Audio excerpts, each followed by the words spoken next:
Minus x का whole square. ये ई और ये ई कट गया, ये क्यू और ये क्यू कट गया, सिर्फ 4 क्या हो गया, ए माइनस एक्स अपॉन एक्स। तो इन दोनों के ऊपर से अगर स्क्वायर हटा देंगे इस तरह से इसको लिख सकते हैं एक्स बाय ए माइनस एक्स। अब इसके ऊपर से अगर स्क्वायर हटाएंगे तो यहाँ पे क्या आ जाएगा, रूट आ जाएगा, equal to x upon a minus x. तो x upon a minus x का वैल्यू कितना आ गया, स्क्वायर रूट ऑफ 4 मतलब प्लस माइनस 2। ठीक है, तो हम लोग पहले +2 लेंगे और फिर -2 लेंगे। ठीक है, अगर +2 लेते तो क्या होता है, x upon a minus x equal to 2, cross multiply करेंगे, x equal to 2a minus 2x, इधर लाएंगे इसको तो हो जाएगा 3x equal to 2a, x equal to 2a by 3। और अगर -2 लेते हैं तो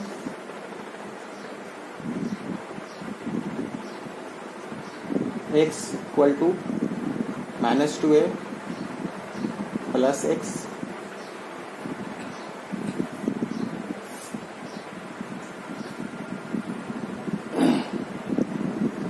प्लस 2x।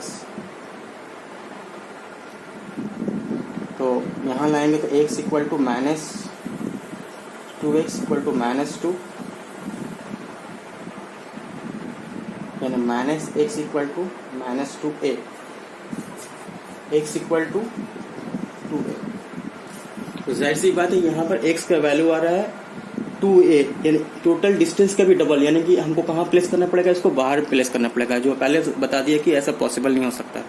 और दूसरा आ रहा है x equal to 2a by 3, यानी कि +4 ई चार्ज से कितना दूरी पर, x 2a बाई 4। तो हम इस आंसर को लेंगे क्योंकि यही आंसर जो हो रहा है इन बिटवीन आ रहा है, और ये answer x equal to 2a के मतलब क्या हो रहा है कि हमको q को कहाँ प्लेस करना पड़ेगा, इससे कितना दूरी पर, 2a की दूरी पर, यानी यहाँ से यहाँ तक a और फिर यहाँ से यहाँ तक a, जो कि एब्सर्ड। इस आंसर को हम लोग नहीं लेंगे, सिर्फ आंसर हो जाएगा x equal to 2a by 3। Note कर लो। क्वेश्चन नंबर 7, इससे पहले वाला क्वेश्चन नंबर 6 था, गलती से 7 लिखा। क्वेश्चन नंबर 7 क्या बोलता है कि 2 negative charges each of 1 unit and a positive charge q is to be placed on a straight line. Where should charge q to be placed and what should be its value for equilibrium of charge?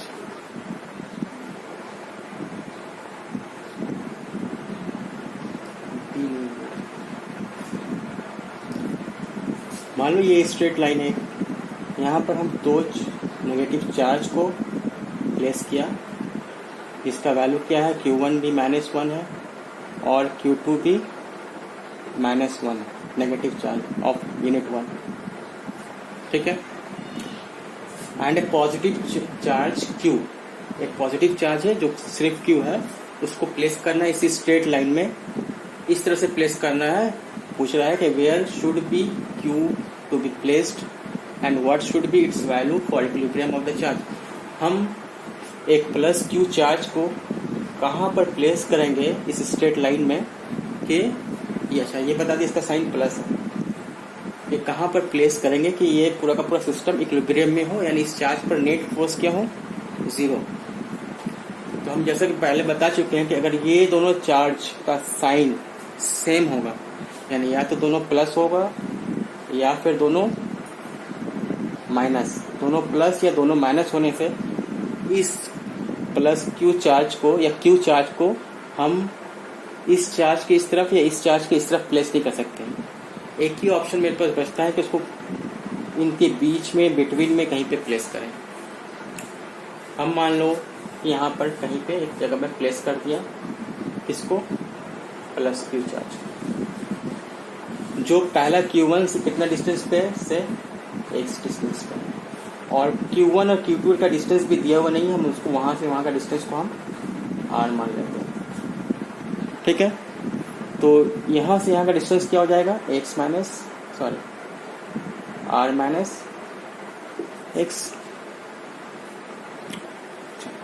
तो equilibrium, अच्छा equilibrium में क्या होता है, इस charge पे जो हमने बीच में प्लेस किया है, इस चार्ज की वजह से जितना फोर्स होता है एग्जैक्टली उतना ही फोर्स इस चार्ज की वजह से इस पर होता है, लेकिन अपोजिट डायरेक्शन में, यानी नेट फोर्स क्या हो जाता है, 0। मान लो ये Q1 इसको अपनी तरफ अट्रैक्ट कर रहा है से फोर्स F1 से, तो Q2 भी इस चार्ज को अपनी तरफ अट्रैक्ट करेगा से F2 से। तो अगर ये F1 और F2 का वैल्यू सेम हो जाएगा तो ये चार्ज ना तो इस तरफ मूव करेगा ना तो इस तरफ मूव करेगा, यानी ये इक्विलिब्रियम में आ जाएगा। ठीक है, तो हमको इसी x का वैल्यू मालूम करने के कहाँ पर हम इसको प्लेस करेंगे। ठीक, तो हम अगर इन दोनों के बीच में फोर्स कैलकुलेट करें तो ये फोर्स कितना, F1 जो बराबर कितना का होगा, F1 equal to -1 into plus Q by x square. उसी तरह से इस फोर्स और इस फोर्स के बीच, इस चार्ज और इस चार्ज यानी प्लस क्यू और -1 यानी Q2 के बीच में अगर फोर्स मालूम करें तो ये फोर्स कितना है, F2, और ये इस फोर्स का वैल्यू कैसे निकालेंगे, F2 equal to Q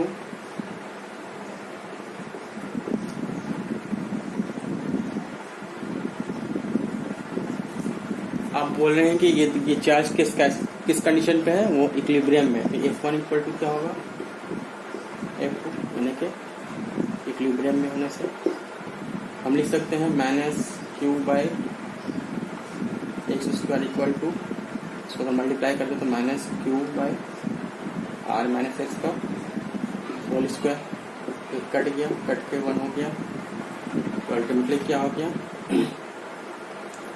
x square equal to r minus x का whole square, x equal to r minus x यानी 2x इक्वल टू r, तो हम लिख सकते हैं x equal to r by, यानी कि अगर इन दोनों का डिस्टेंस r है तो x का वैल्यू हो जाएगा r/2, यानी कि इस प्लस q चार्ज को हमको प्लेस करना पड़ेगा इन बिटवीन, एग्जैक्टली इन दोनों के बीच में, बिटवीन में, यानी r/2। अगर ये 100 सेंटीमीटर है तो हमको कहाँ पर प्लेस करना पड़ेगा, 50 सेंटीमीटर पर। ठीक, अब ये पूछ रहा है कि इस q प्लस q जो हम लोग लिए हैं इसका वैल्यू कितना होना चाहिए ताकि ये इक्विलिब्रियम में रहे। तो अब हम वैल्यू कैसे कैलकुलेट करेंगे, हम कोई भी दो चार्ज के बीच में नेट फोर्स मालूम करने की कोशिश करते हैं। देखो अब देखो ये प्लस क्यू चार्ज इक्विलिब्रियम में कब रहेगा, ठीक है, इस प्लस क्यू चार्ज को Q2 चार्ज यानी -1 नेगेटिव चार्ज अपनी तरफ खींच रहा है, इन दोनों चार्ज को सिर्फ देखो,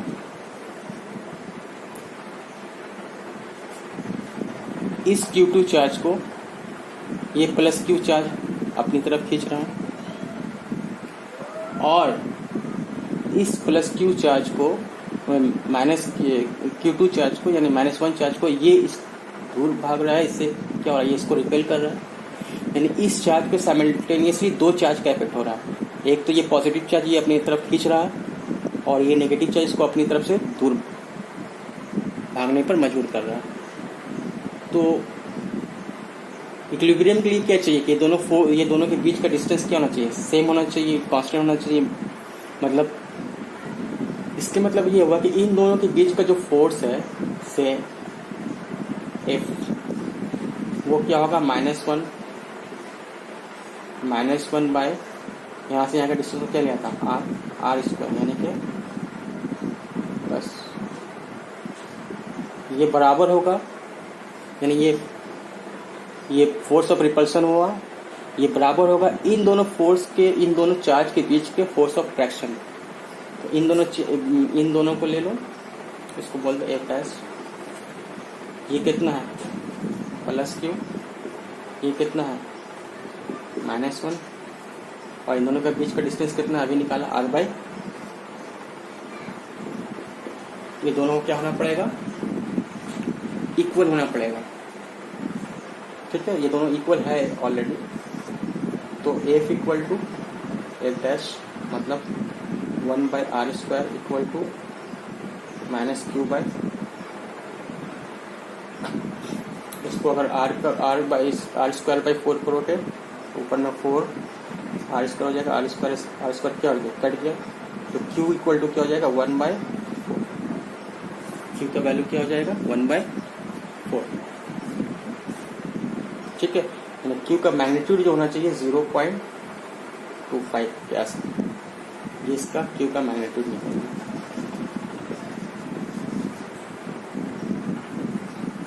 ठीक है,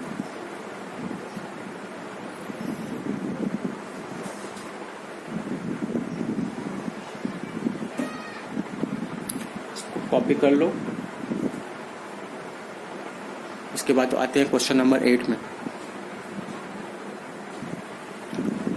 question number 8, 2 identical point charges are kept at a distance small d. A third point charge is placed on perpendicular bisector of 2 charges at a distance x.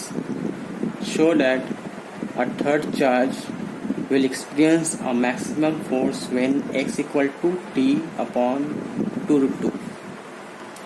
सबसे पहले 2 आइडेंटिकल पॉइंट चार्ज को draw करते हैं, जिसके बीच का distance दिया हुआ है कितना,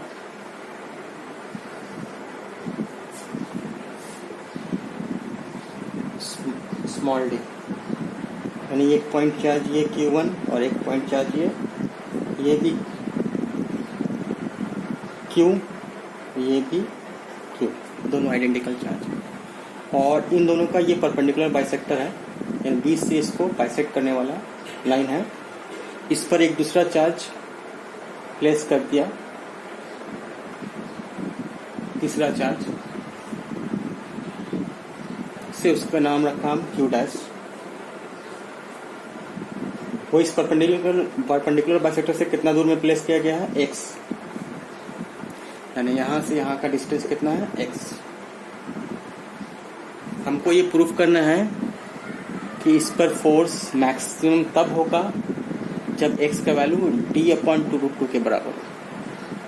ठीक है, इसको सॉल्व करने के दौरान कैलकुलस का इस्तेमाल करेंगे हम, यानी कैलकुलस का मैक्सिमम मिनिमा का कंसेप्ट यूज होगा, जो हम ये एज्यूम करके चल रहे हैं कि तुमको कैलकुलस पहले से पता है और मैक्सिमम मिनिमा क्या होता है ये भी पहले से पता है।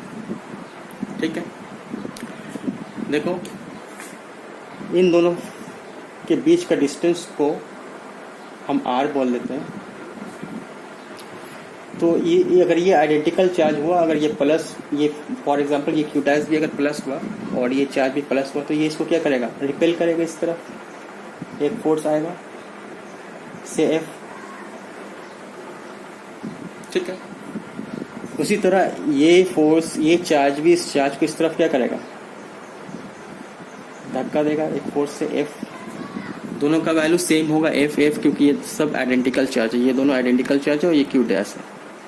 ठीक है, अब अगर हम इस एंगल को थीटा मानते हैं, ये एंगल में क्या होगा, थीटा।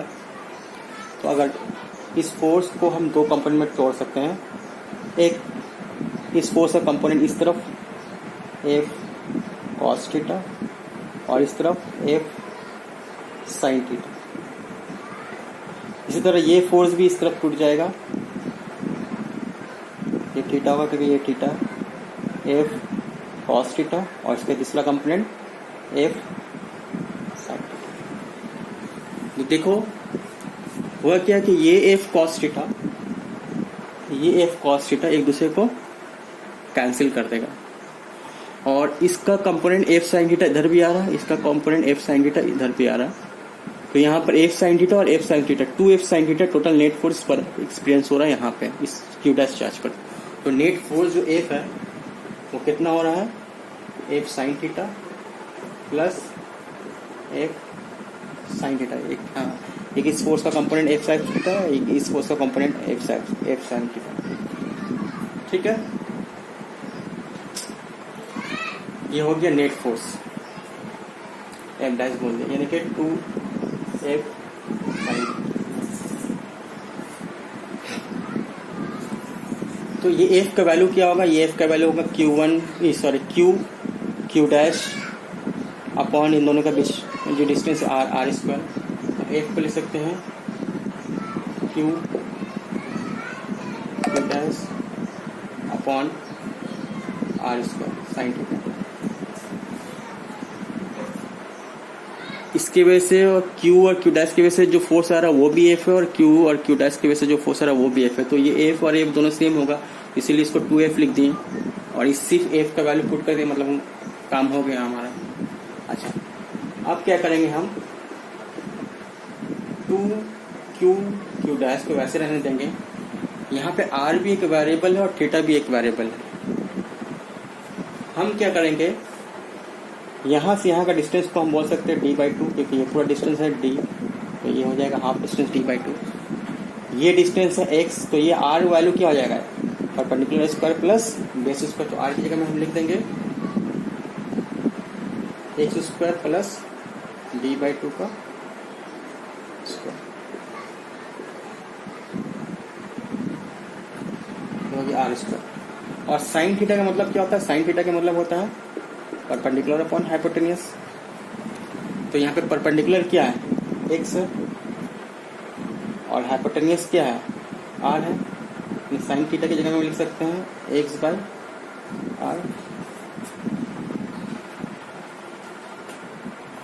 ठीक है, इस r की जगह में भी हम वही चीज पुट कर सकते हैं, क्योंकि हमको पता है यहाँ से r इक्वल टू क्या होता है,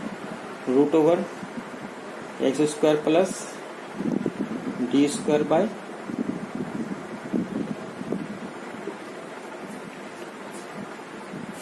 तो यहाँ पर भी अगर वैल्यू पुट करते तो एफ डैश अल्टीमेटली क्या हो जाएगा, F dash equal to Q dash by x², इसको लिख सकते हैं d²/4। ये हो गया x, और ये भी हो गया x² प्लस d²/4 का स्क्वायर रूट, यानी power half.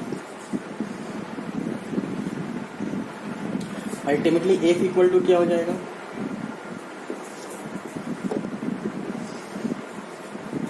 F dash equal to क्या हो जाएगा, 2q dash x upon x² plus d²/4 का ऊपर, क्योंकि ये पावर यहाँ पे 1 है, और यहाँ पे स्क्वायर रूट मतलब पावर हाफ और 1 को ऐड करेंगे तो ये पावर हो जाएगा।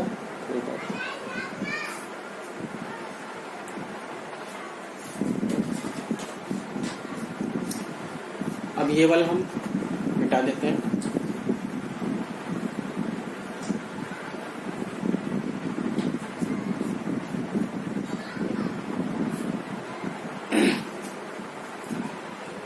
फॉर मैक्सिमम या मिनिमम वैल्यू के लिए हम इसको डिफरेंशिएट करेंगे with respect to x, d F dash equal to, हम इसे पहले फंक्शन मान लेंगे 2q डैश x पहला फंक्शन हो गया, और x² प्लस d²/4 माइनस 3/2, ये कांस्टेंट हो गया। ये पहला वेरिएबल u हो गया, दूसरा वेरिएबल b हो गया। हम इसको डिफरेंशिएट करने की कोशिश करेंगे कैलकुलस के रूल के हिसाब से। तो ये कांस्टेंट वैसे ही उतर जाएगा, 2q डैश पहला वेरिएबल हो गया x, इसका डिफरेंशिएशन हो जाएगा 1 इंटू दूसरा वेरिएबल को वैसे लिख देंगे x² plus d²/4 minus 3 to power minus 3/2, फिर प्लस साइन देंगे, फिर पहला फंक्शन को वैसे लिख देंगे x, फिर दूसरा फंक्शन को अगर डिफरेंशिएट करेंगे तो क्या जाएगा, ये पावर यहाँ आ जाएगा minus 3/2 into x² plus d²/4 into फिर अंदर का डिफरेंशिएशन होगा तो x² का हो जाएगा 2x।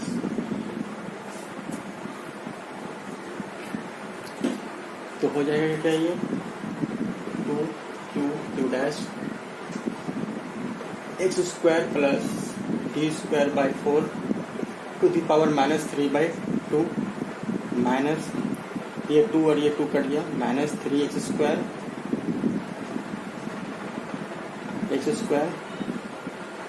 अच्छा ये पावर हो जाएगा minus 5/2।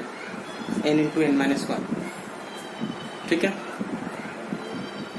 X square plus d square by 4 minus 5 by,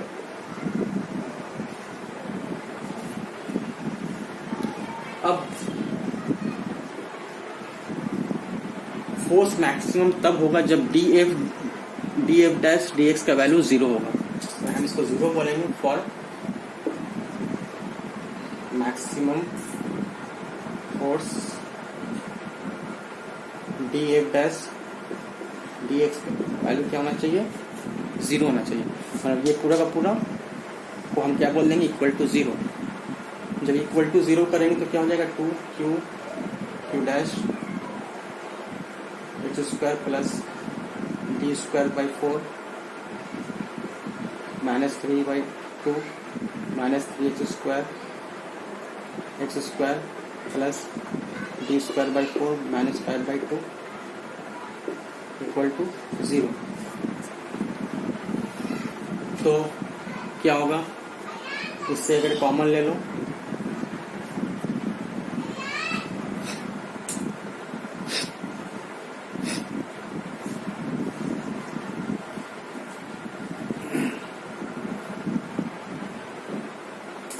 इसको मिटा लेते हैं।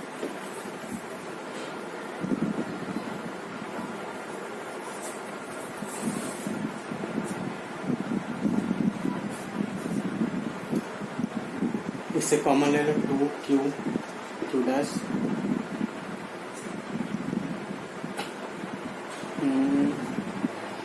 अच्छा, ये अगर 0 है तो क्या हो जाएगा, x square plus d square by 4 minus 3 by 2 minus 3 x square plus d square by 4, ये भी 0 होगा क्योंकि ये वाला इसके नीचे चला गया 0, ठीक है। अब क्या करेंगे, x square plus d square by 4 minus 3 by 2 को यहाँ रहने देंगे, उसको वहाँ ले जाएंगे तो क्या हो जाएगा, 3 एक्स स्क्वायर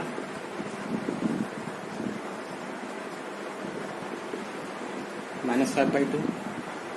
इसको इससे डिवाइड कर देंगे अगर पावर, तो ये बचेगा कट कर,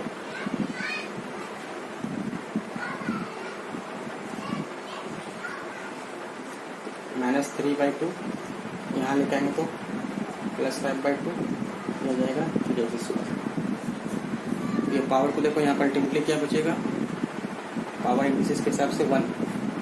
तो अब हम लोग क्या करेंगे, ये हो जाएगा x square plus d square by 4 का पावर सिर्फ 1 बचेगा equal to 3 x square, 3 x square equal to x square plus d square by 4। इसको यहाँ लाएंगे तो ये हो जाएगा 2 x square equal to d square by 4, x square equal to d square by 8, तो x equal to root over d square by 8 मतलब D upon root 2 बोल रहा, ठीक है।